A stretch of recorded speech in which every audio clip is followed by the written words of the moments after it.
Assalamualaikum warahmatullahi wabarakatuh. Waalaikumsalam warahmatullahi wabarakatuh. Baik, perkenalkan kami mahasiswa Universitas Negeri Gorontalo dari program studi Teknik Arsitektur, Prodi S1 Arsitektur. Perkenalkan, nama saya Safran Wangi. Dan saya Ahmad Yunus. Kami dari kelas B. Baik, kami ingin mewawancarai Bapak tentang tempat tinggal pribadi Yang bernama Albis Rapel Haji dan Umroh. Yang pertama saya ingin menanyakan apa peran Bapak dalam proyek pembangunan gedung tersebut? Baik. Jadi sebelumnya saya perkenalkan dulu ya. Nama saya Pak Asri, Asri ya, Pak Asri.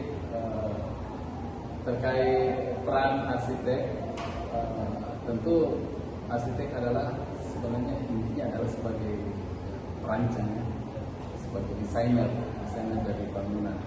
Nah, dalam konteks ini bangunan tadi adalah rumah tinggal pribadi. Namun memang lokasinya itu berada di dalam satu kompleks dengan kantor travel.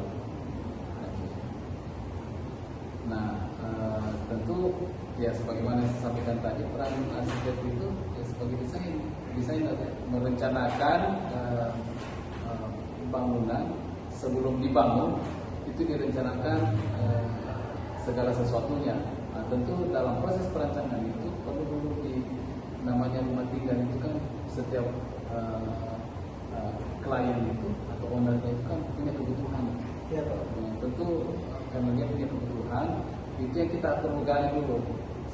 Sebelumnya itu saya gali apa harapan kebutuhan yang owner inginkan di rumah tinggalnya itu. Nah, dari data informasi itu yang kemudian saya kelola, kemudian dibuatlah sebagai langkah awal untuk merancang mulai dari dena, tampaknya itu nanti model apa, gaya arsitekturnya gimana, dan potongan yang berhubungan dengan struktur. Baik, selanjutnya konsep dan ide rancangan apa yang melatar belakangi desain bangunan tersebut? Oke, jadi karena yang punya rumah itu ingin bangunannya itu nuansanya klasik. Jadi saya merancang dengan pendekatan arsitektur yang klasik ya. Cenderung ke kalau misalnya dari model bentuknya itu yang banyak menggunakan unsur-unsur pelengkung, itu lebih kepada klasik yang berkaitan dengan klasik Romawi ya. Klasik Romawi itu ciri-cirinya terlihat dari penggunaan pilaster, kemudian penggunaan bentuk-bentuk pelengkung, meskipun juga ada ornamen-ornamen tertentu itu yang merupakan gabungan antara unsur Yunani dan Romawi. Di atapnya itu kelihatan ada segitiga itu Yunani sebenarnya, tapi di bagian-bagian bawahnya itu ya ada Romawi, ada unsur-unsur pelengkung. Oke, baik. Proses perencanaan dan koordinasi teknis dengan pihak-pihak lain seperti klien atau kontraktor, dan lain-lain. Nah, itu bangunan rumah itu kebetulan dikerjakan secara mandiri oleh ownernya ya. Memang pada saat pelaksanaan itu saya tetap diminta untuk membantu mengawasi, melihat atau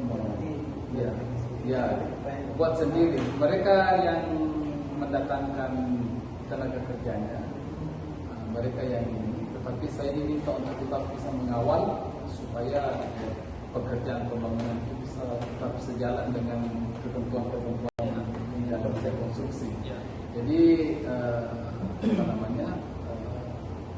tidak ada unsur kontraktor di situ, tapi memang dia langsung menggunakan tenaga kerja. Tapi si tenaga kerjanya ini ada kepala mandornya itu punya kemampuan untuk mendirikan gedung tanpa melalui proses kontraktor ya. Jadi ada kalau di bangunan kontraktor sampai kontraktor ini tidak cenderung menggunakan mandor sendiri. Tapi karena itulah makanya saya diminta untuk mengawal untuk supaya tetap jalan sebagaimana yang diharapkan. Baik, selanjutnya terkait komunikasi profesional yang dilakukan selama proses proyek itu berlangsung bagaimana Pak? Tentu komunikasinya tetap ya, karena namanya bangunan itu kan biasa di perjalanan prosesnya itu kan biasa ada hal-hal yang perlu kita komunikasikan terkait desain, terkait bagaimana sistem bagaimana strukturnya. Strukturnya kan mulai dari pondasi, jenis pondasi apa sih yang mau dipakai, kemudian besinya, pembesiannya bagaimana, kolomnya bagaimana, joknya bagaimana, dimensi kolomnya bagaimana arsitekturnya. Itu tetap ada komunikasi. Mereka itu yang saya maksud tadi, saya bagian mengawal perjalanan itu. Gitu. Saya tetap memberikan arahan-arahan sebagaimana supaya bisa tetap hasilnya itu bisa sesuai dengan apa yang diharapkan berdasarkan desain yang sudah dibuat. Terus? Oke, baik. Apa pesan atau nasihat Bapak kepada mahasiswa arsitektur dan sebagai calon profesional? Oke, baik. Jadi Anda sebagai mahasiswa yang saat ini sedang mengikuti atau menjalani perkuliahan, sebaiknya jalani perkuliahan itu dengan serius, tekun,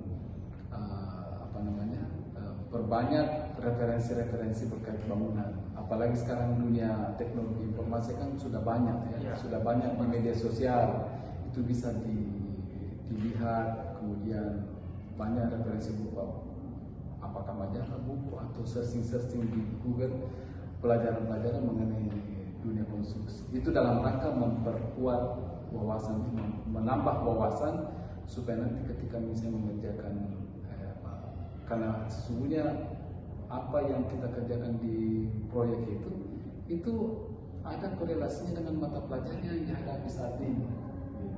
Jadi itu tekun, rajin mengerjakan setiap apa yang ditugaskan oleh dosen dari berbagai macam perkuliahan.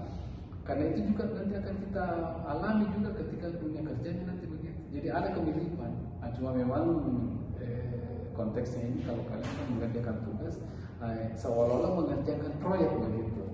Tanggung jawabnya tetap ada, menyelesaikan pekerjaan ada dan tetap mendapatkan sesuatu yang informasi atau ilmu berdasarkan pelaksanaan atau proses tugasnya itu. Lebih kuat nanti, lebih mampu nanti menghadapi dunia kerjanya. Oke, baik, terima kasih nasihatnya Pak. Semoga bermanfaat bagi kita dan teman-teman sekalian. Sama-sama. Oke, baik, wawancaranya sudah selesai. Kami Assalamualaikum warahmatullahi wabarakatuh. Waalaikumsalam. Oke, terima kasih.